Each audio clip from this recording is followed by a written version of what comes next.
Quality सही आ रही है।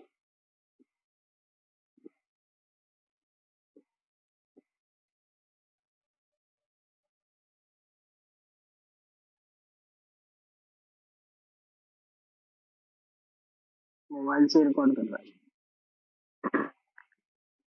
तो ए से बी की तरफ जाओगे तो सी डैश वेक्टर कहाँ पे होगा, अंदर की तरफ होगा। तो ये वेक्टर्स तो जानते ही हो तुम, है ना, क्रॉस प्रोडक्ट निकालना। तो क्रॉस प्रोडक्ट करके अपन लोग आसानी से कोई भी जो नया वेक्टर बनेगा उसको निकाल सकते हैं। अब यहाँ पे बताओ जरा कि कितने वेक्टर हैं इलेक्ट्रोमैग्नेटिक वेव में, कौन कितने वेक्टर है ये बताओ। अच्छा, हमने बोला हुआ था कि इलेक्ट्रोमैग्नेटिक वेव जो है उसके नाम में ही है इलेक्ट्रिक फील्ड और मैग्नेटिक फील्ड। तो इलेक्ट्रिक फील्ड क्या वेक्टर क्वांटिटी होती है ना। मैग्नेटिक फील्ड भी कैसी क्वांटिटी होती है, वेक्टर क्वांटिटी। तो यहाँ पे टोटल कितने वेक्टर हैं, दो। कितने वेक्टर हैं, दो। लेकिन याद करो हमने एक चीज और तुमको वेव में सिखाया था कि जो वेव होती है वो वेव ऐसे ऐसे चलती है ना। इसमें पार्टिकल ऊपर नीचे जाएगा, ऑसिलेट करेगा, लेकिन एनर्जी को कहाँ ट्रांसफर करेगा, एनर्जी को कहाँ ट्रांसफर करेगा, साइड मतलब आगे की तरफ, है ना। ये एनर्जी को कहाँ ट्रांसफर करेगा, आगे की तरफ ट्रांसफर करेगा। तो जैसे जैसे ये वेव बनती है तो ये वेव क्या करती जाती है, एनर्जी को आगे धक्का मारती जाती है। तो एक तरीके से तुम बोल सकते हो कि यहाँ पे एनर्जी के प्रोपोगेशन की भी एक डायरेक्शन है। एनर्जी की कोई डायरेक्शन नहीं होती, एनर्जी कैसी क्वांटिटी होती है, स्केलर। एनर्जी कैसी क्वांटिटी होती है, स्केलर। लेकिन एनर्जी के प्रोपोगेशन की डायरेक्शन है। तो अपन लोग क्या करते हैं, एनर्जी के प्रोपोगेशन की डायरेक्शन का एक वेक्टर बनाते हैं जिसको बोला जाता है एस वेक्टर। क्या बोलते हैं इसको, एस वेक्टर। एस वेक्टर का मतलब वैसे होता है कि एनर्जी जो है वो इंटेंसिटी क्या है। एस वेक्टर का मतलब क्या होता है, एनर्जी इंटेंसिटी क्या है, मतलब कौन सी डायरेक्शन में एनर्जी इंटेंसिटी है। आए समझ में क्या। तो एक तो तुम्हारा वेक्टर हो गया एस वेक्टर, मतलब क्योंकि इलेक्ट्रोमैग्नेटिक वेव बनेगी तो इलेक्ट्रोमैग्नेटिक वेव में इलेक्ट्रिक फील्ड भी है, मैग्नेटिक फील्ड भी है, और वो एनर्जी भी कैरी कर रही है, इसका मतलब वो एनर्जी को भी धकेलेगी। तो एक डायरेक्शन, जिस डायरेक्शन में इलेक्ट्रिक फील्ड एनर्जी को धकेलेगी, इलेक्ट्रिक फील्ड और मैग्नेटिक फील्ड, उस डायरेक्शन को अपन लोग किससे रिप्रेजेंट कराएंगे, एस वेक्टर से। इसको बोलते हैं पॉइंटिंग वेक्टर। क्या बोलते हैं इसको, पॉइंटिंग वेक्टर। ठीक है। तो पॉइंटिंग वेक्टर का मतलब क्या होता है कि इलेक्ट्रोमैग्नेटिक वेव जो है वो एनर्जी कौन सी डायरेक्शन में धक्का मार रही है, मतलब कौन सी डायरेक्शन में एनर्जी को ट्रांसफर कर रही है। तो यहाँ पे देखो एक वेक्टर था तुम्हारे पास में इलेक्ट्रिक फील्ड वेक्टर, एक था तुम्हारे पास में मैग्नेटिक फील्ड वेक्टर, और तीसरा हमने अभी हाल बताया कि कौन सा वेक्टर होता है, एस वेक्टर। तो टोटल यहाँ पे तीन वेक्टर है, और ये तीन के तीनों वेक्टर आपस में एक दूसरे के कैसे होते हैं, perpendicular. E vector, B vector और एस वेक्टर, ये तीनों आपस में कैसे होंगे, परपेंडिकुलर होंगे। ये चीज समझ पाए क्या।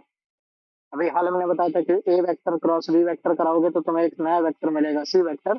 और ये जो सी होगा वो ए और बी के कैसे होगा, परपेंडिकुलर होगा।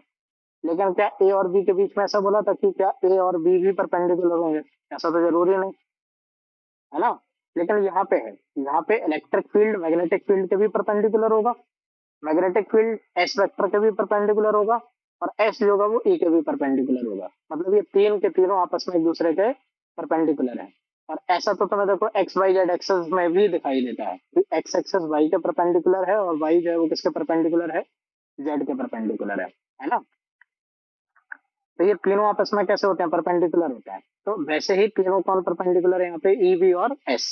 तो अगर तुम ई वेक्टर को एक्स एक्सेस के ऊपर बनाने वाले हो, मतलब वाई की तरफ बनाने वाले हो, कहाँ पे बनाने वाले हो, वाई की तरफ, तो तुम्हें जो वी वेक्टर होगा वो उसके परपेंडिकुलर बनाना है, और जो प्रोपोगेशन होगा वो अपने आप तुम्हें मिल जाएगा। मतलब प्रोपोगेशन के लिए तुम्हें अलग से कुछ ड्रॉ नहीं करना है, जो इलेक्ट्रोमैग्नेटिक वेव बनेगी उसमें प्रोपोगेशन उन दोनों के परपेंडिकुलर कर देना बस। ठीक है, कैसे होगा वो जरा समझो। मान लो कि तुमने इलेक्ट्रिक फील्ड बनाई एक्स एक्सेस के ऊपर। हम ये नहीं बोल रहे हैं कि इलेक्ट्रिक फील्ड एक्स एक्सेस के ऊपर चल रही है, इलेक्ट्रिक फील्ड एक्स एक्सेस के ऊपर चेंज हो रही है। क्या हो रही है, एक्स एक्सेस के ऊपर चेंज हो रही है। चेंज होने का मतलब है कि यहाँ पे एक कोई पॉइंट होगा स्पेस का, और यहाँ एक कोई पॉइंट होगा स्पेस का जहाँ पे इलेक्ट्रिक फील्ड की value plus Y minus Y, plus Y minus Y इसमें ऑसिलेट करेगी, है ना। जैसे साइन वेव में हमने तुम्हें बताया था, ये जो साइन वेव होती है, साइन वेव में बनाते भले ही इसको किसके ऊपर हो, एक्स एक्सेस के ऊपर, लेकिन इसकी वैल्यू किसके ऊपर चेंज होती है, वाई एक्सेस के ऊपर। जो कल समझाया था, Y is equal to A sine omega T minus K X, याद है क्या। बताओ, याद है? तो वैल्यू कौन सी एक्सेस के ऊपर चेंज होती है? वाई एक्सेस के ऊपर, है ना? लेकिन वेव बढ़ती कौन सी एक्सेस के ऊपर है? एक्स एक्सेस के ऊपर। याद है सभी को? तो यहाँ पे इलेक्ट्रिक फील्ड की वैल्यू, अगर इलेक्ट्रिक फील्ड का डायग्राम हम ऐसे बनाएंगे, तो ये ऐसे बनाने का मतलब है कि इलेक्ट्रिक फील्ड की वैल्यू वाई एक्सेस के ऊपर चेंज कर रही है, समझ रहे हो? लेकिन इलेक्ट्रिक फील्ड बढ़ कौन सी डायरेक्शन में रही है? एक्स में। तो यहाँ पे अपन लोग क्या करेंगे, ऐसा कुछ डायग्राम बनाएंगे ये। ठीक है, ये अपन ने डायग्राम बनाया। ये डायग्राम किसका है? ये इलेक्ट्रिक फील्ड का डायग्राम है। इसका डायग्राम ये वाला इलेक्ट्रिक फील्ड का डायग्राम है। और इलेक्ट्रिक फील्ड जो है वो साइन ग्राफ के जैसे चेंज हो रही है। ये क्लियर है सभी को? ये साइन ग्राफ तो बना ही लेते हो ना, कुछ नहीं तो साइन ग्राफ तो रट ही लोगे कि इलेक्ट्रिक फील्ड ऐसे बनाओगे। अब ये इलेक्ट्रिक फील्ड है, किसी भी इंस्टेंटेनियस टाइम पे तुमने इसकी फोटो खींच ली, तो फोटो खींचने पे ये वाले पॉइंट पे इलेक्ट्रिक फील्ड की वैल्यू कितनी थी? ये थी। ये वाले पॉइंट पे इलेक्ट्रिक फील्ड की वैल्यू ये थी। ये वाले पॉइंट पे इलेक्ट्रिक फील्ड की वैल्यू ये है। इस वाले पॉइंट पे ये हो गई, इस वाले पॉइंट पे ये है। इस वाले पॉइंट पे इलेक्ट्रिक फील्ड की वैल्यू कैसी होगी? नेगेटिव होगी, नीचे की तरफ। यहाँ पे इलेक्ट्रिक फील्ड की वैल्यू पॉजिटिव हो गई। ये तुमने क्या देखा? इलेक्ट्रिक फील्ड को देखा हुआ है। ठीक है, अभी मैग्नेटिक फील्ड अपन ने नहीं देखी है। तो इलेक्ट्रिक फील्ड को अपन लोगों ने बनाया किसके ऊपर है? एक्स एक्सेस के ऊपर बनाया हुआ है। लेकिन उसकी वैल्यू किसके ऊपर चेंज हो रही है? वाई एक्सेस के ऊपर चेंज हो रही है। अब तुम्हें पता है कि इलेक्ट्रोमैग्नेटिक वेव में एक और वेव होती है। कौन सी वेव होती है? मैग्नेटिक फील्ड की वेव होती है। तब तुम्हें क्या करना है? मैग्नेटिक फील्ड को भी बनाना है ना? और ये जो मैग्नेटिक फील्ड है ये भी कैसे हो रही है? चेंज हो रही है। मैग्नेटिक फील्ड भी क्या हो रही है? चेंज हो रही है। ये चीज समझ पा रहे कि चेंज क्यों हो रही है? क्योंकि कल ही अपन लोगों ने पढ़ा था कि चेंजिंग इलेक्ट्रिक फील्ड जो है ये किसको बनाती है? मैग्नेटिक फील्ड को बनाती है। और चेंजिंग मैग्नेटिक फील्ड क्या बनाती है? चेंजिंग मैग्नेटिक फील्ड बनाती है इलेक्ट्रिक फील्ड। अब यहाँ पे अगर गौर से देखोगे तो क्या चेंज हो रहा है? क्या इलेक्ट्रिक फील्ड चेंज हो रही है? बताओ, ये जो तुम बना रहे हो ये क्या है? इलेक्ट्रिक फील्ड है ना? तो ये इलेक्ट्रिक फील्ड की वैल्यू क्या हो रही है? चेंज। अगर इलेक्ट्रिक फील्ड चेंज हो रही है तो वो क्या बनाएगा? मैग्नेटिक फील्ड, है ना? लेकिन क्या कांस्टेंट मैग्नेटिक फील्ड बनाएगा क्या? नहीं नहीं, जरूरी नहीं, बनाएगा ही नहीं। अगर इलेक्ट्रिक फील्ड चेंज हो रही है तो एक चेंजिंग इलेक्ट्रिक फील्ड हमेशा एक चेंजिंग मैग्नेटिक फील्ड बनाता है। चेंजिंग इलेक्ट्रिक फील्ड क्या बनाता है? चेंजिंग मैग्नेटिक फील्ड बनाता है। जब भी किसी भी एक स्पेस के रीजन में इलेक्ट्रिक फील्ड की वैल्यू बदल रही होगी तो वो हमेशा क्या बनाएगा? एक चेंजिंग मैग्नेटिक फील्ड बनाएगा। कांस्टेंट मैग्नेटिक फील्ड नहीं बनाता है। कांस्टेंट मैग्नेटिक फील्ड कब बनती है? जब चार्ज का मोशन कैसा हो? यूनिफॉर्म। चार्ज का मोशन कैसा हो? यूनिफॉर्म। जैसे मान लो कि एक प्लेट है, इस प्लेट पे यहाँ पे पॉजिटिव चार्ज है और यहाँ पे कैसा चार्ज है? नेगेटिव चार्ज है। बीच में तुमने क्या करा हुआ है? एक पॉजिटिव चार्ज क्यू को रखा हुआ है, तो ये दर से दर की तरफ जाएगा, है ना? तो तुम बोलोगे कि वायर में क्या फ्लो हुआ है? करंट। जैसे वायर में करंट फ्लो होता है तो वैसे चार्ज भी तो फ्लो कर गया। तो चार्ज जब फ्लो करेगा तो इसके ऊपर कितना फोर्स लगेगा? बताओ। ये इलेक्ट्रिक फील्ड में रखा होगा, यहाँ पे पॉजिटिव चार्ज है, यहाँ पे नेगेटिव चार्ज। तो पॉजिटिव चार्ज से नेगेटिव चार्ज की तरफ क्या होगी? एक इलेक्ट्रिक फील्ड होगी, है ना? तो इस इलेक्ट्रिक फील्ड में इस चार्ज के ऊपर कितना फोर्स होगा? क्यू इंटू ई। अब हमें बताओ कि ये फोर्स जो है वो कांस्टेंट है या फिर वेरिएबल है? कांस्टेंट है, क्योंकि तुमने बोला कि इस प्लेट पे चार्ज पॉजिटिव है, इस प्लेट पे चार्ज नेगेटिव है। तो अगर चार्ज कांस्टेंट है तो इलेक्ट्रिक फील्ड कैसी होगी? कांस्टेंट। अगर इलेक्ट्रिक फील्ड कांस्टेंट है तो इसके ऊपर फोर्स कैसा लगेगा? कांस्टेंट। कितना फोर्स लगेगा? क्यू इंटू ई। अब मान लो ये जो चार्ज है वो एक वायर के अंदर है। चार्ज किसके अंदर है? एक वायर के अंदर। और वायर में चार्ज फ्लो कर रहा है, मतलब क्या फ्लो कर रहा है? करंट, है ना? करंट फ्लो करेगा तो ये वायर क्या बनाएगी? खुद की एक मैग्नेटिक फील्ड बनाएगी क्या? वायर क्या बनाएगी? खुद की एक मैग्नेटिक फील्ड। कितनी मैग्नेटिक फील्ड बनेगी? तो तुम्हें पता है कि मैग्नेटिक फील्ड का फॉर्मूला कितना होगा? V इज इक्वल टू होगा mu naught I by 2 pi R. यही तो होता है फॉर्मूला वायर की वजह से मैग्नेटिक फील्ड कितना होता है? Mu naught I upon 2 pi R. नहीं भी याद है तो यहाँ पे ये याद रख लो कि मैग्नेटिक फील्ड के फॉर्मूले में क्या आ रहा है? करंट आ रहा है ना? करंट कैसा होगा? कांस्टेंट होगा या नहीं होगा?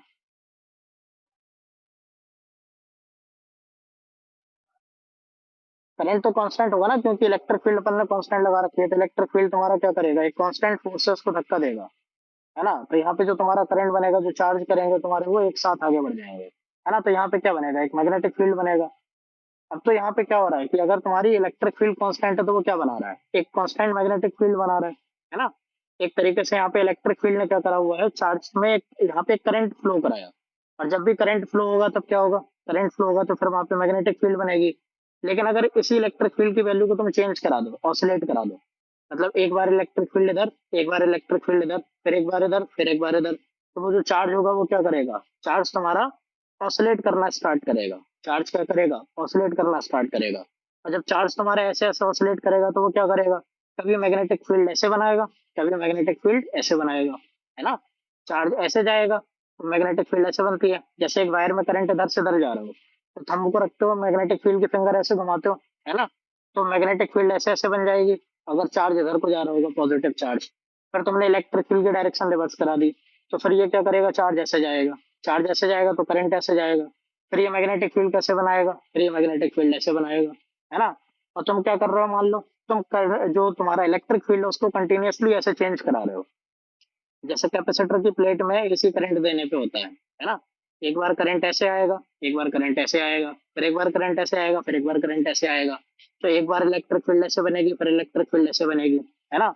तो वायर में क्या होगा, वायर में चार्ज कभी ऐसे जाएगा, कभी ऐसे जाएगा, कभी ऐसे जाएगा, कभी ऐसे जाएगा, है ना। तो जो बीच में जो चार्ज होगा वो क्या करेगा, ऑसिलेट करना स्टार्ट करेगा, ऐसे ऐसे ये ऑसिलेट करना स्टार्ट करेगा। तो जब ये चार्ज ऐसे ऐसे ऑसिलेट करेगा तब क्या करेगा, तब ये एक ऐसी इलेक्ट्रिक फील्ड बनाएगा, क्योंकि इलेक्ट्रिक फील्ड वहां पे क्या हो रही है, चेंज हो रही है, तो चेंजिंग इलेक्ट्रिक फील्ड होगी। और वो चेंजिंग इलेक्ट्रिक फील्ड क्या बनाएगा, चेंजिंग मैग्नेटिक फील्ड। चार्ज ऐसे जाएगा तो ऐसे मैग्नेटिक फील्ड बनी, चार्ज ऐसे आएगा तो ऐसी मैग्नेटिक फील्ड बनी। ये चीज समझ पा रहे हो? अगर सामने से देखो तो ऐसे, मान लो कि करंट एक बार बाहर की तरफ आया, तो थंब को ऐसे रखोगे, फिंगर ऐसे रोल कराओगे, है ना, तो ये मैग्नेटिक फील्ड ऐसे बनेगी सामने से। फिर चार्ज अंदर की तरफ जाएगा, क्योंकि इलेक्ट्रिक फील्ड की डायरेक्शन रिवर्स करा दी, तो फिर ये ऐसी मैग्नेटिक फील्ड बनाएगा। तो एक बार मैग्नेटिक फील्ड ऐसे बनी, फिर ऐसे बने, फिर ऐसे बने, फिर ऐसे बने, तो यहाँ पे देखो ये क्या हो रही है, मैग्नेटिक फील्ड भी ऑसिलेट कर रही है क्या, बताओ, है ना। तो मैग्नेटिक फील्ड भी ऑसिलेट करना स्टार्ट करेगी। अगर इलेक्ट्रिक फील्ड ऐसे ऐसे ऑसिलेट कर रही है, तो मैग्नेटिक फील्ड ऐसे ऐसे ऑसिलेट कर रही है। क्या इलेक्ट्रिक फील्ड और मैग्नेटिक फील्ड परपेंडिकुलर है क्या, बताओ, समझ पा रहे क्या। इलेक्ट्रिक फील्ड ऐसे ऐसे बदल रही, मैग्नेटिक फील्ड ऐसे ऐसे बदल रही, लेकिन है दोनों आपस में कैसे, एक दूसरे के परपेंडिकुलर। और ये जो मोशन है ये कौन सा मोशन है, बताओ, ये क्या पीरियोडिक मोशन नहीं है, पीरियोडिक मोशन है ना, ऐसे आगे पीछे टू एंड फ्रो। और मैग्नेटिक फील्ड भी ऐसे ऐसे जा रही है, ऐसे ऐसे जा रही है, तो ये भी तो तुम्हारा पीरियोडिक हो गया ना, एक बार क्लॉकवाइज एक बार एंटी क्लॉकवाइज, समझ पा रहे क्या। तो यहाँ पे अगर इलेक्ट्रिक फील्ड का फंक्शन साइन है, तो मैग्नेटिक फील्ड का फंक्शन भी कौन सा होगा, बताओ। अगर इलेक्ट्रिक फील्ड साइन फंक्शन में चेंज हो रहा है तो मैग्नेटिक फील्ड में तो साइन फंक्शन में ही चेंज होगा ना। इलेक्ट्रिक फील्ड की वैल्यू जीरो से बढ़ के कैसे हो जाएगी, फुल, फिर जीरो, फिर नेगेटिव, है ना, नेगेटिव में फुल जीरो, फिर ऐसे तो वैल्यू बढ़ रही है घट रही, क्योंकि इलेक्ट्रिक फील्ड ऐसे बनेगी, रुकेगी, फिर पीछे लौटेगी, फिर ऐसे जाएगी, फिर बनेगी, फिर घटेगी, फिर ऐसे, है ना। तो इलेक्ट्रिक फील्ड के साथ साथ मैग्नेटिक फील्ड का भी फंक्शन कौन सा होगा, साइन। लेकिन है दोनों एक दूसरे के कैसे, परपेंडिकुलर, दोनों एक दूसरे के कैसे हैं, परपेंडिकुलर। तो अगर इलेक्ट्रिक फील्ड का तुमने फंक्शन ऐसे रिप्रेजेंट कराया, तो मैग्नेटिक फील्ड का फंक्शन तुम्हें कैसे रिप्रेजेंट कराना पड़ेगा, इसके परपेंडिकुलर। परपेंडिकुलर मतलब कौन सी एक्सेस के ऊपर, ऐसे, बाहर की तरफ, ऐसे ऐसे ऐसे। मतलब तुम्हें एक साइन वेव बनानी है जो इस वाले प्लेन पे लाई करती हो, कौन से वाले प्लेन के ऊपर, एक्स जेड, कौन से वाले प्लेन के ऊपर, एक्स जेड प्लेन के ऊपर। अब बनाओगे कैसे, तो उसको बनाने का तरीका ऐसे बना लो, थोड़ा सा टेढ़ा करके बना देंगे ताकि लगे कि ये बाहर की तरफ ऐसे,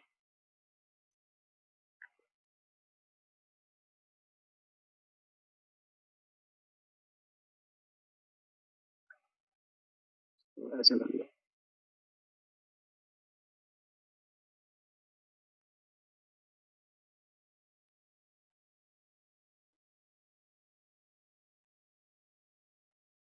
इस तरीके से।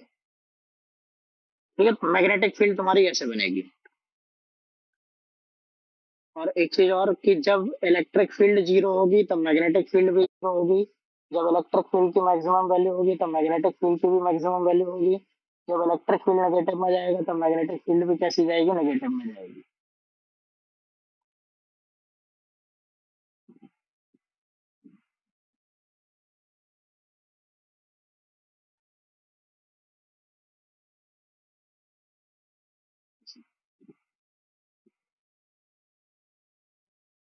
आया समझ में क्या? तो ये हो गई तुम्हारी इलेक्ट्रिक फील्ड और ये वाली फील्ड कौन सी हो गई? Magnetic field. अब अच्छा हमको एक चीज बताओ, ये मैग्नेटिक फील्ड जो तुमने बनाई है, ये बाहर की तरफ पहले आई या अंदर की तरफ गई? इलेक्ट्रिक फील्ड, जैसे इलेक्ट्रिक फील्ड पहले ऊपर की तरफ गई, तो ये मैग्नेटिक फील्ड कहाँ पे गई? बाहर की तरफ या अंदर की तरफ? बाहर की गई, है ना? अगर अंदर की तरफ बना दोगे तो भी तो परपेंडिकुलर ही होता, होता कि नहीं होता, है ना? लेकिन अपन ने तो नहीं बनाया। उसका रीजन है कि अपन लोग आगे जाके एक थ्योरम पढ़ेंगे जिसका नाम होता है पॉइंटिंग थ्योरम। वहां से अपन को पता चलता है कि इलेक्ट्रिक फील्ड और मैग्नेटिक फील्ड और ये प्रोपोगेशन की डायरेक्शन, इनका रिलेशन क्या है। अभी हमने क्या बोला है, अभी हमने क्या एज्यूम करा हुआ है कि electromagnetic wave positive x axis की तरफ चल रही है। इलेक्ट्रोमैग्नेटिक वेव का प्रोपोगेशन कौन से डायरेक्शन में है? Positive x axis. अगर यहाँ पे अगर कोई एक चार्ज होगा, जिस चार्ज के पास में मान लो कि एनर्जी है 1000 जूल, कितनी एनर्जी है वहां पे? 1000 जूल की एनर्जी है। और ये चार्ज क्या कर रहा है? ये चार्ज कंटिन्यूअसली ऐसे ऐसे ऑसिलेट कर रहा है। तो वो ऑसिलेशन से क्या होगा? इलेक्ट्रिक फील्ड और मैग्नेटिक फील्ड बनेगा, है ना? तो वो जो इलेक्ट्रिक फील्ड होगा वो भी चेंजिंग इलेक्ट्रिक फील्ड होगा, और जो मैग्नेटिक फील्ड होगा वो भी कैसा होगा? चेंजिंग मैग्नेटिक फील्ड होगा।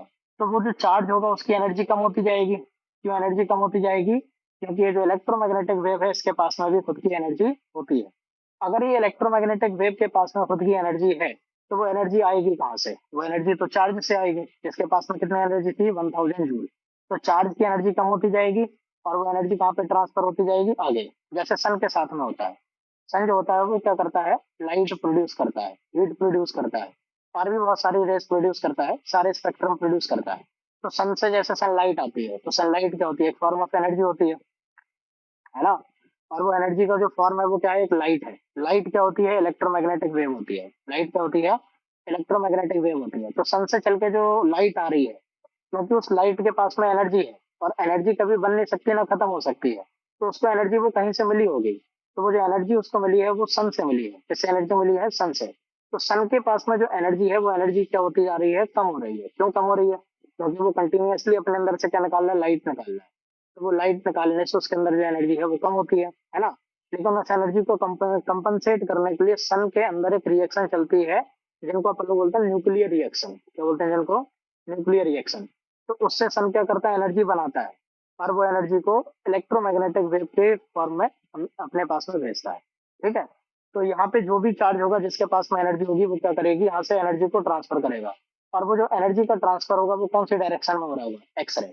जैसे यहाँ पे मान लो सन है, तो सन क्या करेगा? इलेक्ट्रोमैग्नेटिक वेव बनाएगा, और वो इलेक्ट्रोमैग्नेटिक वेव को क्या करेगा? बाहर की तरफ भेजेगा। तो यहाँ पे मान लो क्या अपनी अर्थ है, यहाँ पे क्या है? सन। तो सन में चार्जेस जो होंगे वो ऐसे ही ऑसिलेट कर रहे होंगे, जो कि क्या बना रहे होंगे? Electromagnetic wave. ठीक है? वैसे चार्जेस वहां पे ऑसिलेट तो करते हैं एक तरीके से, लेकिन उसका करने का तरीका दूसरा होता है। न्यूक्लियर रिएक्शंस वहां पे हो रही होती हैं। अभी फिलहाल में अपन लोग एक सिंपल केस मान रहे हैं कि सन के अंदर क्या कर रहे हैं? चार्ज ऑसिलेट कर रहे हैं, जो कि क्या बना रहे हैं? Electromagnetic wave. तो वहां से लाइट चली कहाँ तक आ रही है? अर्थ तक आ रही है। तो एनर्जी कौन से डायरेक्शन में आ रही है? एनर्जी आ रही है सन से लेके अर्थ की तरफ, है ना? लेकिन उसमें इलेक्ट्रिक फील्ड और मैग्नेटिक फील्ड कैसे होंगे? इस तरीके से होंगे कि अगर इलेक्ट्रिक फील्ड वाई में है, तो तुम्हारी मैग्नेटिक फील्ड जेड में होगी। समझ पा रहेगा? इलेक्ट्रिक फील्ड कौन सी डायरेक्शन में बदल रही है? वाई एक्सेस में। वाई एक्सेस में वैल्यू कम ज्यादा है ना? और मैग्नेटिक फील्ड की वैल्यू कौन सी एक्सेस के ऊपर कम ज्यादा है? जेड एक्सेस के ऊपर कम ज्यादा है। लेकिन प्रोपोगेशन ऑफ एनर्जी कौन सी डायरेक्शन में है? एक्स डायरेक्शन में है। ठीक है? ये चीज समझ पाएगा? तो यहाँ पे तीन चीजें तुमको दिमाग में रखनी है। एक तो इलेक्ट्रिक फील्ड की डायरेक्शन, मैग्नेटिक फील्ड की डायरेक्शन, और तीसरा प्रोपोगेशन ऑफ एनर्जी। और ये तीनों आपस में कैसे होंगे? परपेंडिकुलर। तो यहाँ पे बनाई दे रहे, इस वाली डायरेक्शन में है प्रोपोगेशन।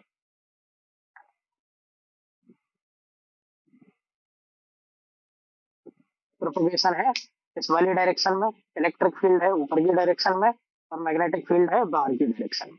बनाना सभी को केवल एक्स एक्सेस के ऊपर है, क्योंकि चलेंगे सब साथ में। ये होता है इसका डायग्राम, एक नंबर का डायग्राम। अगर साथ में क्वेश्चन पूछ देंगे कोई छोटा मोटा, तो 2 नंबर हो जाएंगे।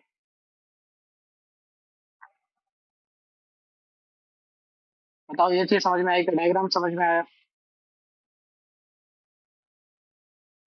ठीक है? अभी हमने ये बताया नहीं कि ये पता कैसे चले कि मैग्नेटिक फील्ड बाहर ही होगी, अंदर की तरफ नहीं होगी। उसके लिए पॉइंटिंग थ्योरम अभी हम बता रहे हैं। तीन चीजें समझ गए ना, कि इलेक्ट्रिक फील्ड, मैग्नेटिक फील्ड और प्रोपोगेशन, ये तीन चीजें होती हैं, और तीनों आपस में परपेंडिकुलर होती हैं।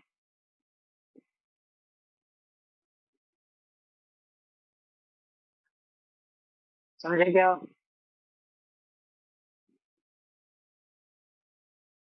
ठीक है। चलो अब देखो पॉइंटिंग थ्योरम या पॉइंटिंग वेक्टर। पॉइंटिंग वेक्टर हमने ऑलरेडी बताया कि पॉइंटिंग वेक्टर क्या देगा, प्रोपोगेशन की डायरेक्शन देगा। और पॉइंटिंग वेक्टर जो होता है उसका सिंबल क्या होता है, एस वेक्टर।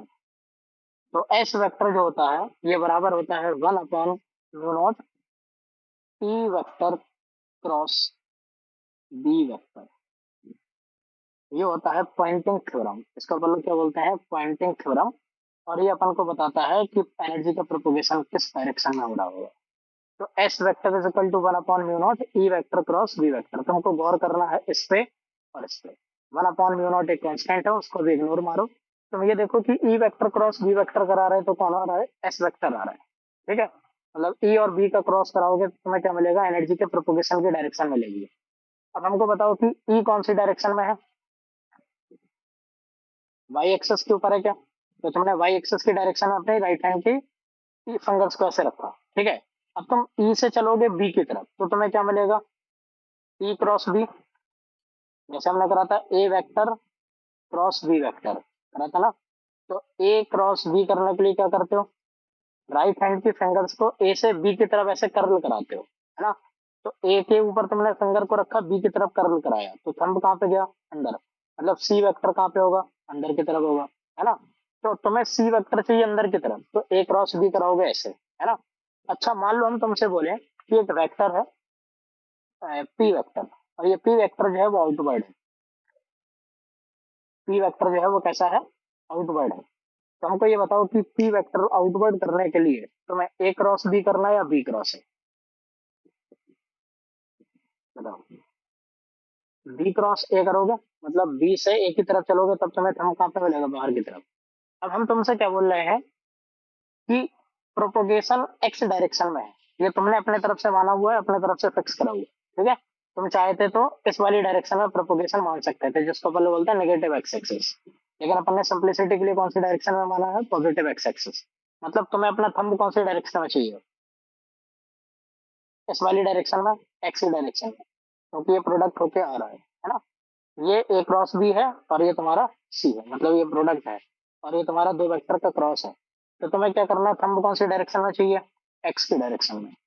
ई से बी की तरफ चलना है, लेकिन कहाँ से कहाँ चलना है, ई से बी की तरफ। तो ई ऊपर की तरफ, थंब इधर की तरफ। तो ई से बी की तरफ यही तो डायरेक्शन बची केवल, है ना, मतलब बाहर की तरफ।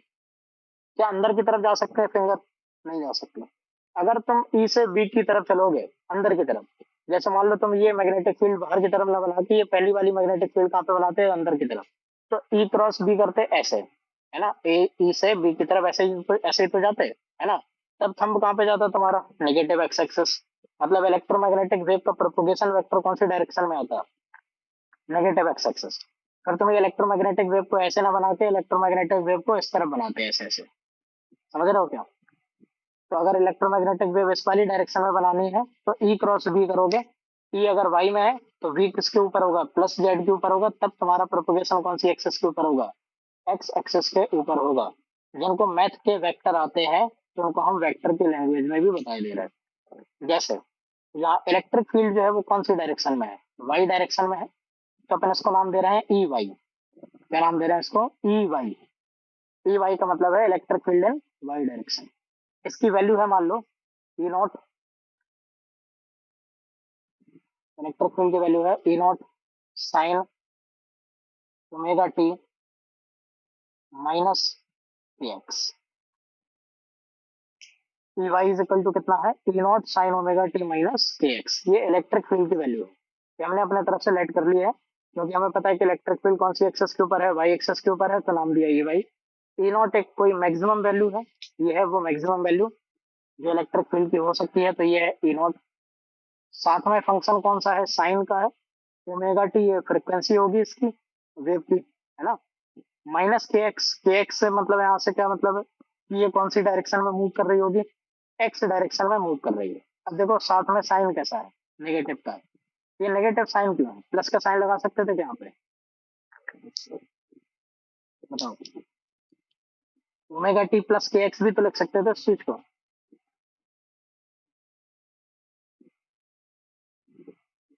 किसी को कोई आइडिया याद हो तो?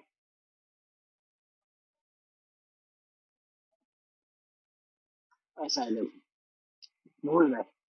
अगर जैसे अपन ने लिखा हुआ है E is equal to P not sine omega T plus K X, या अपन ने लिखा हुआ है E is equal to E not sine minus omega T minus K X, या तीसरा तरीका लिखने का है E is equal to E not sine omega T minus K X, या चौथा तरीका लिखने का है E not sine minus omega T plus K X. बताओ इससे ज्यादा कोई तरीका हो सकता है क्या लिखने का? या तो दोनों प्लस के, या तो दोनों नेगेटिव, या तो के एक्स नेगेटिव, या तो ओमेगा टी नेगेटिव। इसके अलावा और कोई तरीका है क्या? नहीं है ना?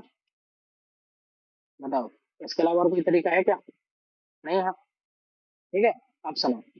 अगर तुमने लिखा हुआ है दोनों पॉजिटिव, ऐसा लिखा हुआ है दोनों पॉजिटिव, तो के साथ में जो मल्टीप्लाई में होगा, वेव का प्रोपोगेशन उसके अपोजिट होगा। जैसे यहाँ पे के साथ में किसका मल्टीप्लाई है? एक्स। एक्स लिखने का मतलब है कि ये जो वेव है वो कौन सी डायरेक्शन में प्रोपोगेट कर रही है? एक्स डायरेक्शन में प्रोपोगेट कर रही है। तुम्हें पता है कि प्रोपोगेशन कौन सी डायरेक्शन में है? एक्स में है। ठीक है। अगर दोनों साइन प्लस है, तो फिर यहाँ पे जो वेव होगी वो नेगेटिव एक्स में चलेगी। अगर यहाँ पे सेम ऐसे ही दोनों साइन नेगेटिव के हैं, तो भी जो वेव होगी वो नेगेटिव एक्स में चलेगी। तो भी वेव किस में चलेगी? Negative x. अगर ओमेगा टी और के एक्स दोनों प्लस के, तो भी वेव नेगेटिव एक्स में। अगर दोनों नेगेटिव के, तो भी किसके ऊपर चलेगी? Negative x. मतलब वेव उल्टी चल रही होगी इधर की तरफ। ठीक है।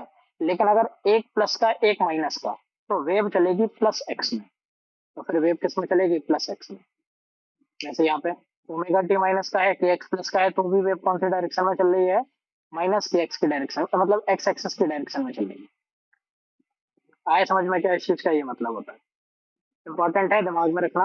अगर दोनों नेगेटिव के, तो वेव माइनस एक्स एक्सेस में। दोनों पॉजिटिव के, तो भी वेव माइनस एक्स एक्सेस में। अगर एक पॉजिटिव एक नेगेटिव, तो फिर प्लस एक्स एक्सेस में। और इस चीज के ऊपर क्वेश्चंस भी बनते हैं, ऐसा नहीं मानना कि ये क्वेश्चंस नहीं बनेंगे इसके ऊपर। इसके ऊपर क्वेश्चंस कैसे बनेंगे?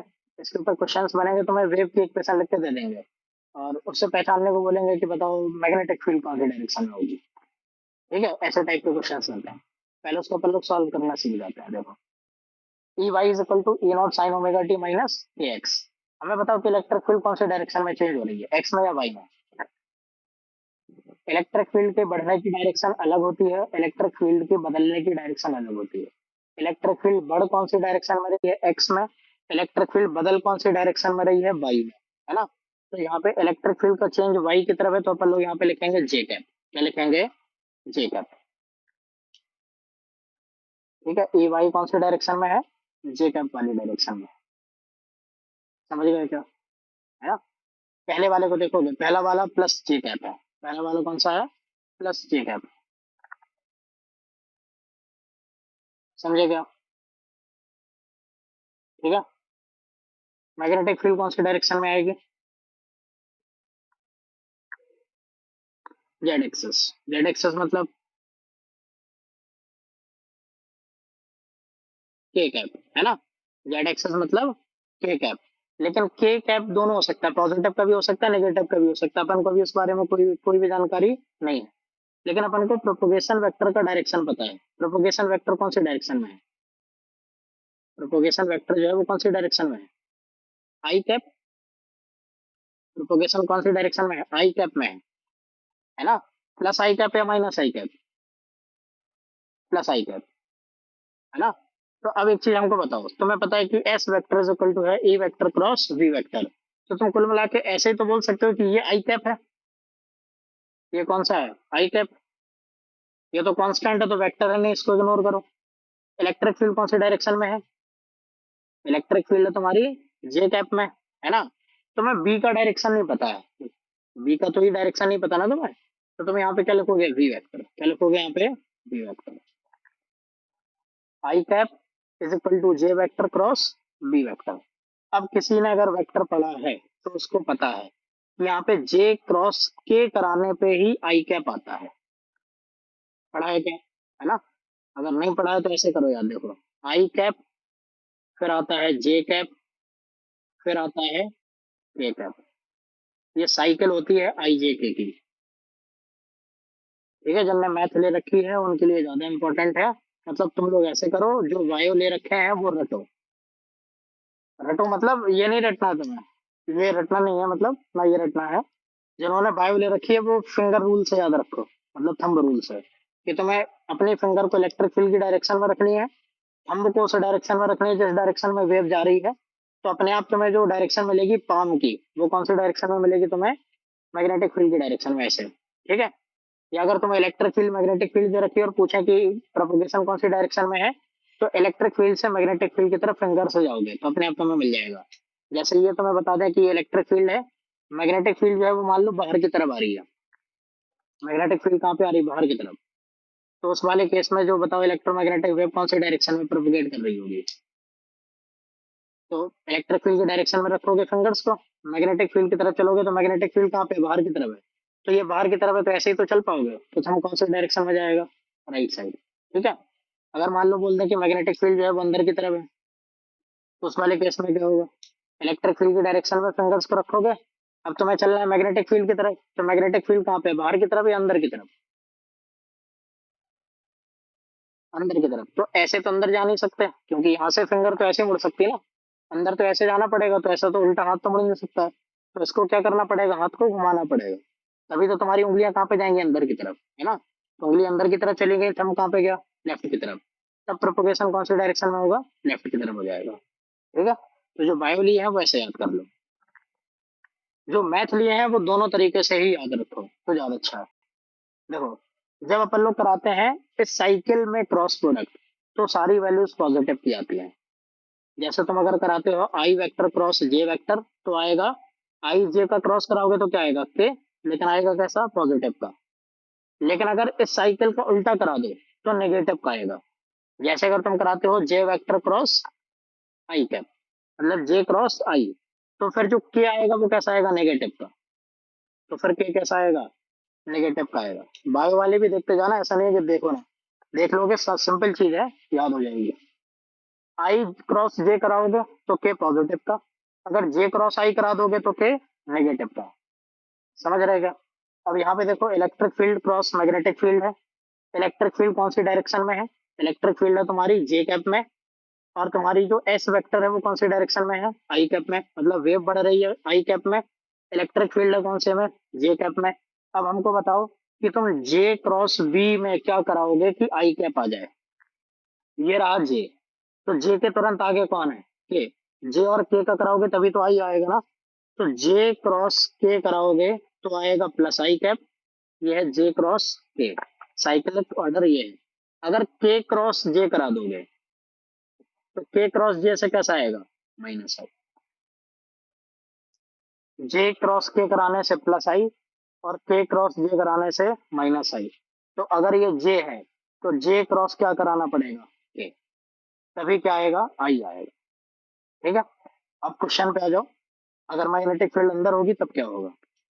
अगर मैग्नेटिक फील्ड अंदर ले लोगे तब होगा तुम्हारा जे वेक्टर, जे कैप क्रॉस माइनस के कैप। यही तो होगा ना। अगर मैग्नेटिक फील्ड अंदर की तरफ बना दोगे तो अंदर की मैग्नेटिक फील्ड मतलब अंदर की एक्सेस, बाहर की है प्लस जेड, तो अंदर की तरफ एक्सेस कौन सी हो जाएगी? Minus Z. मतलब अगर ये के कैप है तो अंदर की तरफ कैसा होगा? माइनस के कैप होगा, है ना। तब अगर मैग्नेटिक फील्ड तुमने अंदर की तरफ मान ली तो ये हो गया तुम्हारा माइनस के कैप।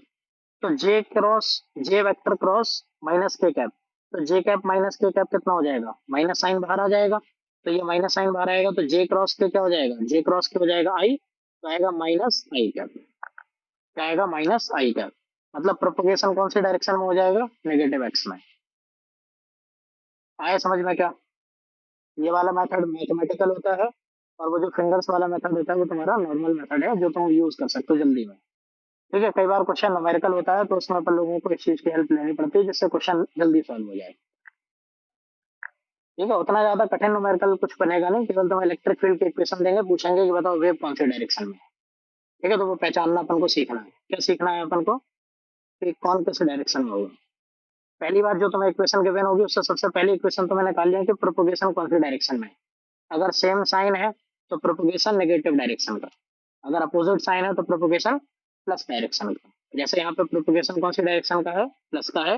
लेकिन कौन सी एक्सेस है जो यहाँ पे के साथ में मल्टीप्लाई है, के साथ में एक्स का मल्टीप्लाई है, मतलब प्रोपोगेशन एस वेक्टर कौन से डायरेक्शन का हो गया, प्लस आई कैप का। ठीक है। अब यहाँ से क्या मैग्नेटिक फील्ड के इक्वेशन बना सकते हो? बताओ, मैग्नेटिक फील्ड के लिए क्या लिखोगे, बी, है ना। मैग्नेटिक फील्ड कौन से डायरेक्शन में बदल रहा है, एक्स में, वाई में या जेड में? जेड में, तो लिखेंगे बी जेड। क्या लिखेंगे यहाँ पे, बी जेड।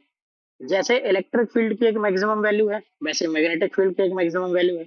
इसको अपन लोगों ने नाम दिया बी नॉट, तो ये हो जाएगा तुम्हारे यहाँ पे बी नॉट। इलेक्ट्रिक फील्ड का फंक्शन साइन है, मैग्नेटिक फील्ड का फंक्शन भी कैसा है, साइन, तो साइन हो जाएगा। ठीक है। अब देखो साथ साथ चल रहे हैं, तो जो फ्रिक्वेंसी इलेक्ट्रिक फील्ड की, वही फ्रिक्वेंसी मैग्नेटिक फील्ड की, है ना। क्योंकि इलेक्ट्रिक फील्ड के बदलने पे ही मैग्नेटिक फील्ड बन रही है, मैग्नेटिक फील्ड के बदलने पे ही इलेक्ट्रिक फील्ड बन रही है। ठीक है, ये चीज आपस में एक दूसरे को बना रहे हैं। तो यहाँ पे फ्रिक्वेंसी सेम होगी, ये तो हो जाएगा ओमेगा टी। यहाँ पे क्या आएगा, माइनस के एक्स या प्लस के एक्स, बताओ। दोनों साथ में ही चल रहे हैं ना, इलेक्ट्रिक फील्ड भी आगे जा रही है, मतलब उसका प्रोपोगेशन भी आगे की तरफ है। मैग्नेटिक फील्ड का प्रोपोगेशन भी कौन से डायरेक्शन में होगा, आगे की तरफ तो होगा। तभी तो एक दूसरे को बनाएंगे ना, बताओ। तभी एक दूसरे को बना पाएंगे, क्योंकि ऐसे अगर मान लो इलेक्ट्रिक फील्ड ऐसे ऐसे चेंज हो रही, तो मैग्नेटिक फील्ड को वो साथ में ही तो लेके चलेगा, तभी तो आगे बढ़ेंगे। अगर मान लो ये मैग्नेटिक फील्ड ऐसे बन जाती, इलेक्ट्रिक फील्ड ऐसे बन जाती, तो इलेक्ट्रिक फील्ड थोड़े टाइम बाद मैग्नेटिक फील्ड को छोड़ के दूसरे डायरेक्शन में निकल जाती, तो प्रोपोगेशन दोनों के बदल जाएंगे, तो एक दूसरे को बना नहीं पाएंगे। तो बनाना है एक दूसरे को, तो साथ में चलना पड़ेगा, तो दोनों का प्रोपोगेशन कौन सा होगा, प्लस एक्स एक्सेस। तो ये आएगा तुम्हारा B naught sine omega T minus K X. Direction कौन सी होगी, J cap, K cap, I cap, बताओ। के कैप, क्या होगा यहाँ पे, के कैप होगा। ठीक है, अब क्योंकि तुमने जे कैप लगा रखा है, तो इसको ई वाई वेक्टर बना दो, इसको बी जेड वेक्टर बना दो। ठीक है, तो ये तुम्हें इलेक्ट्रिक फील्ड वेक्टर मिल गया, ये तुम्हें मैग्नेटिक फील्ड वेक्टर मिल गया। आए समझ में, चाहिए ऐसे एक दूसरे से तुम निकाल सकते हो, एक वेक्टर गिवन होगा, उससे तुम दूसरा निकाल सकते हो। जैसे अगर मान लो तुम्हें दिया हुआ है E Z is equal to, एक काम करो पहले इतना नोट कर लो, फिर क्वेश्चन करा लो सिंपल सा। हाँ,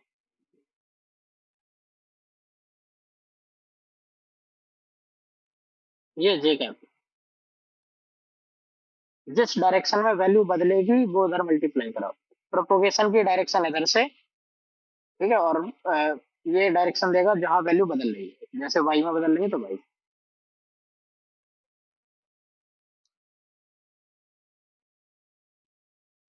हाँ।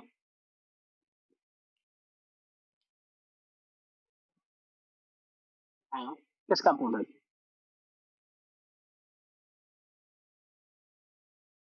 हाँ। हाँ,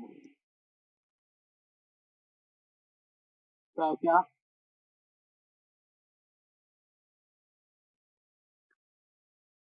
हाँ, लिख सकते हो, कोई दिक्कत नहीं। कुछ बुक्स में लिखा हुआ भी मिलेगा, ऐसे लिखा हुआ मिलेगा, साइन के एक्स माइनस ओमेगा टी, मतलब ओमेगा टी बाद में लिख देंगे, साइन माइनस का लगा देंगे। ठीक है, पर लोगों ने omega T minus K x लिखा हुआ है, वो लिख देंगे के एक्स माइनस ओमेगा टी, एक ही बात है। ठीक है, इसमें भी प्लस एक्स में होगा, इसमें भी प्लस एक्स में होगा।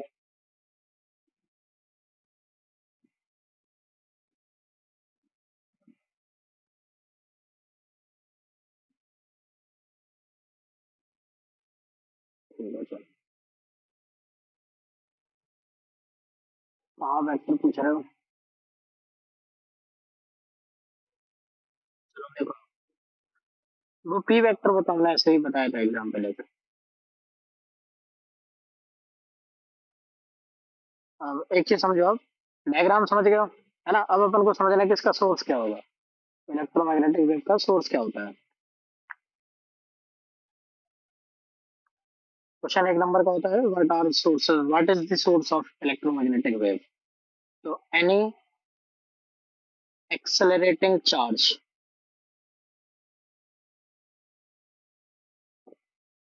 Is source of EM wave.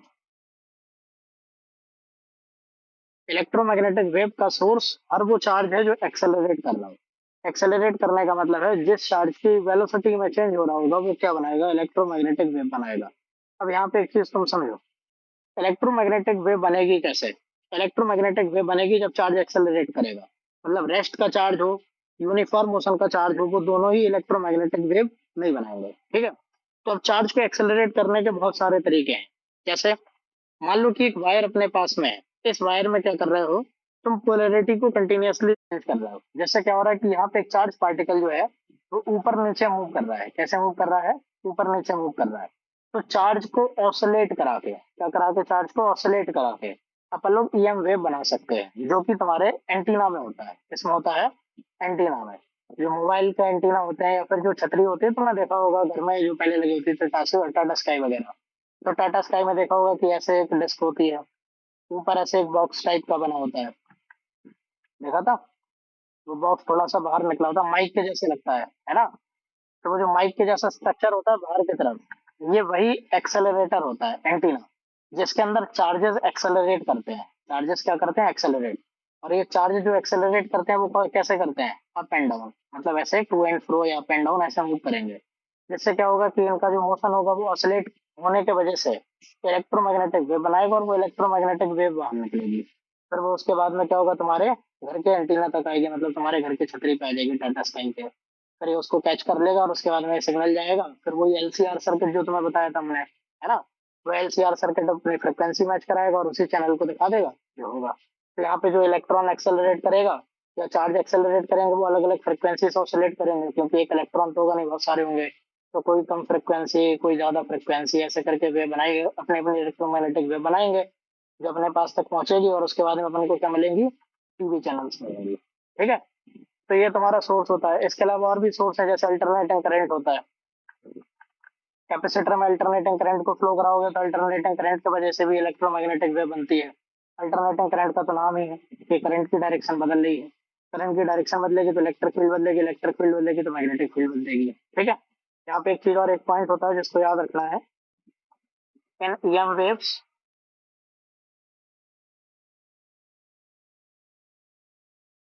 Due to changing electric field, a changing magnetic field is created.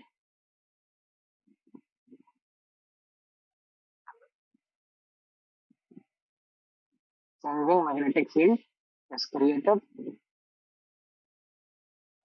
which in turns creates a changing electric field,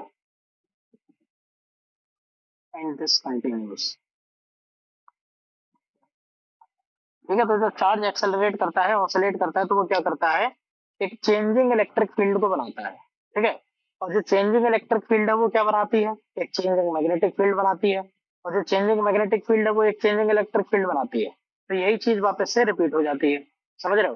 तो यहाँ पे क्या हुआ, चेंजिंग इलेक्ट्रिक फील्ड ने एक चेंजिंग मैग्नेटिक फील्ड बनाई, ये चेंजिंग मैग्नेटिक फील्ड ने एक चेंजिंग इलेक्ट्रिक फील्ड बना दी, और वो चेंजिंग इलेक्ट्रिक फील्ड ने फिर एक चेंजिंग मैग्नेटिक फील्ड बना दी। तो ये क्या हो रहा है कि इलेक्ट्रिक फील्ड मैग्नेटिक फील्ड को बनाती है, मैग्नेटिक फील्ड इलेक्ट्रिक फील्ड को बनाती है, और ये प्रोसेस कंटिन्यूअसली चलती जाती है, जिससे वेव कहाँ पे बढ़ती है? आगे। ठीक है, चेंजिंग इलेक्ट्रिक फील्ड ने क्या करा, चेंजिंग इलेक्ट्रिक फील्ड ने चेंजिंग मैग्नेटिक फील्ड बना दी, या चेंजिंग इलेक्ट्रिक फील्ड ऐसे रिवर्सिबल है। तो changing electric field, changing magnetic field, changing magnetic field की वजह से फिर चेंजिंग इलेक्ट्रिक फील्ड बनी। ठीक है, नीचे की डायरेक्शन में चेंजिंग इलेक्ट्रिक फील्ड नीचे है तो चेंजिंग मैग्नेटिक फील्ड अंदर है। फिर चेंजिंग मैग्नेटिक फील्ड ने क्या बनाया, चेंजिंग इलेक्ट्रिक फील्ड ऊपर की तरफ, तो फिर चेंजिंग इलेक्ट्रिक फील्ड बाहर की तरफ। ऐसे ही ये क्या करेंगे, एक दूसरे को बनाते हुए कहाँ पे बढ़ते हैं? आगे की तरफ, प्रोपोगेशन होता है आगे की तरफ। अब बस प्रॉब्लम वही है जो हमने तुमको चैप्टर की शुरुआत में बताया था। क्या बताई थी तुमको? यहाँ पे जो डायग्राम है ये केवल तुम्हें इलेक्ट्रिक फील्ड की वैल्यू कैसे बदल रही है वो बताती है। इलेक्ट्रिक फील्ड ऐसी दिखती नहीं है, मैग्नेटिक फील्ड ऐसी दिखती नहीं है। ठीक है, ये स्पेस के इन पॉइंट्स के ऊपर इलेक्ट्रिक फील्ड की वैल्यू क्या है केवल वही बता रहा है। समझ रहे हो? केवल इन पॉइंट्स की बात हो रही है। बस वो चीज जो हमने तुम्हें शुरुआत में बताई तो उस चीज का दिमाग में ध्यान रखना है। और वो कुछ है, वो वेब सीरीज वगैरह बनी थी जिसका वीडियो वगैरह वायरल हुआ था, वो बोले कि इलेक्ट्रोमैग्नेटिक वेव ऐसे ऐसे बनती है, ऐसे ऐसे बढ़ती है आगे। तो वो चीज अपने दिमाग में नहीं रखना कि ऐसे बनती है वैसे बढ़ती है। ठीक है, मतलब इलेक्ट्रिक फील्ड होती नहीं है वैसे, मतलब इलेक्ट्रिक फील्ड का ये डायग्राम नहीं है। ये केवल इलेक्ट्रिक फील्ड की वैल्यू स्पेस में कैसे बदल रही है केवल वो बता रहा है। ठीक है, और उसको बताने का तरीका है साइन ग्राफ। ये साइन ग्राफ केवल तुम्हें एक रिप्रेजेंटेशन दे रहा है कि वैल्यूज कैसे बदलेंगी। ठीक है, दिखता ऐसा नहीं, मतलब ये रियलिटी में इलेक्ट्रिक फील्ड का डायग्राम नहीं है, ये इलेक्ट्रिक फील्ड की वैल्यूज कैसे बदल रही है उसका डायग्राम है। और मैग्नेटिक फील्ड का डायग्राम नहीं है, ये मैग्नेटिक फील्ड की वैल्यूज कैसे बदल रही है उसका डायग्राम है। और दोनों की क्योंकि डायरेक्शन होती है, तो इलेक्ट्रिक फील्ड की डायरेक्शन वाई एक्सिस में होगी, मैग्नेटिक फील्ड की डायरेक्शन जेड एक्सिस में होगी। बस ये इतना है, बनेंगे ऐसे, ये जरूरी नहीं, बस वैल्यूज का अंतर है। ठीक है, बस ये है। ये चीज समझ पाएगा? ठीक है, ये सोच समझ में आ गया। हाँ, एनर्जी दोनों आपस में एक दूसरे पर डिपेंड करते हैं। इलेक्ट्रिक फील्ड मैग्नेटिक फील्ड बनाती है, तो मैग्नेटिक फील्ड और इलेक्ट्रिक फील्ड दोनों की एनर्जी होते हैं। एनर्जीज का अपन हम कल समझाएंगे तुमको कि एनर्जीज क्या होती है, अभी नेचर का समझ लो बस थोड़ा सा। नेचर क्या होता है? टाइम कितना हो गया? 40 हो गया, बस नेचर लिख लो। ठीक है, नेचर लिख लो बस एक लाइन का।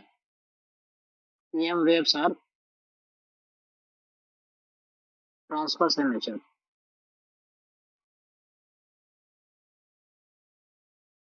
EM वेव जो होती है वो ट्रांसवर्स होती है नेचर में। ट्रांसवर्स का मतलब होता है ऐसी वेव जिन वेव का प्रोपोगेशन और वो वेव दोनों एक दूसरे के परपेंडिकुलर हो।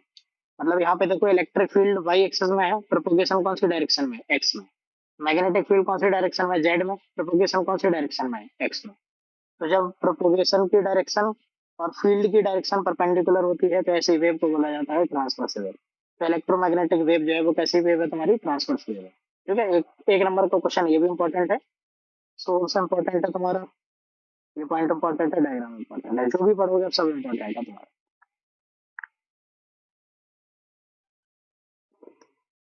ट्रांसवर्स का मतलब होता है such wave in which propagation is perpendicular to change of field. ठीक है, मैग्नेटिक फील्ड की जो चेंज की डायरेक्शन है वो और प्रोपोगेशन की जो डायरेक्शन है वो दोनों आपस में जब परपेंडिकुलर होते हैं तब उसको तब उसको क्या बोलते हैं, ट्रांसवर्स वेव बोलते हैं। और यहाँ पे मैग्नेटिक फील्ड देखो जेड एक्सिस में है, प्रोपोगेशन कौन से में, एक्स में। और जेड और एक्स कैसे होते हैं, परपेंडिकुलर। सेम इलेक्ट्रिक फील्ड देखो वाई एक्सिस में है, प्रोपोगेशन एक्स में है, तो एक्स और वाई भी कैसे होते हैं, परपेंडिकुलर। ठीक है, तो इस वजह से इस वेव को बोलते हैं ट्रांसवर्स वेव।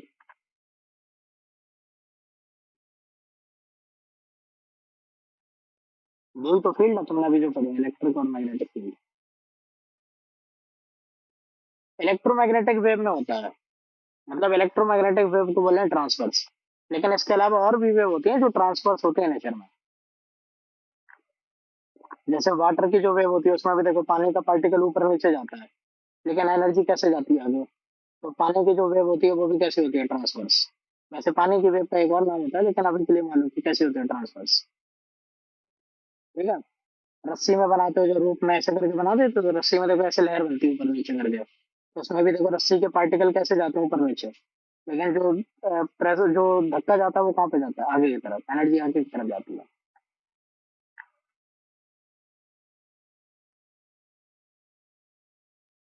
हाँ, छुट्टी।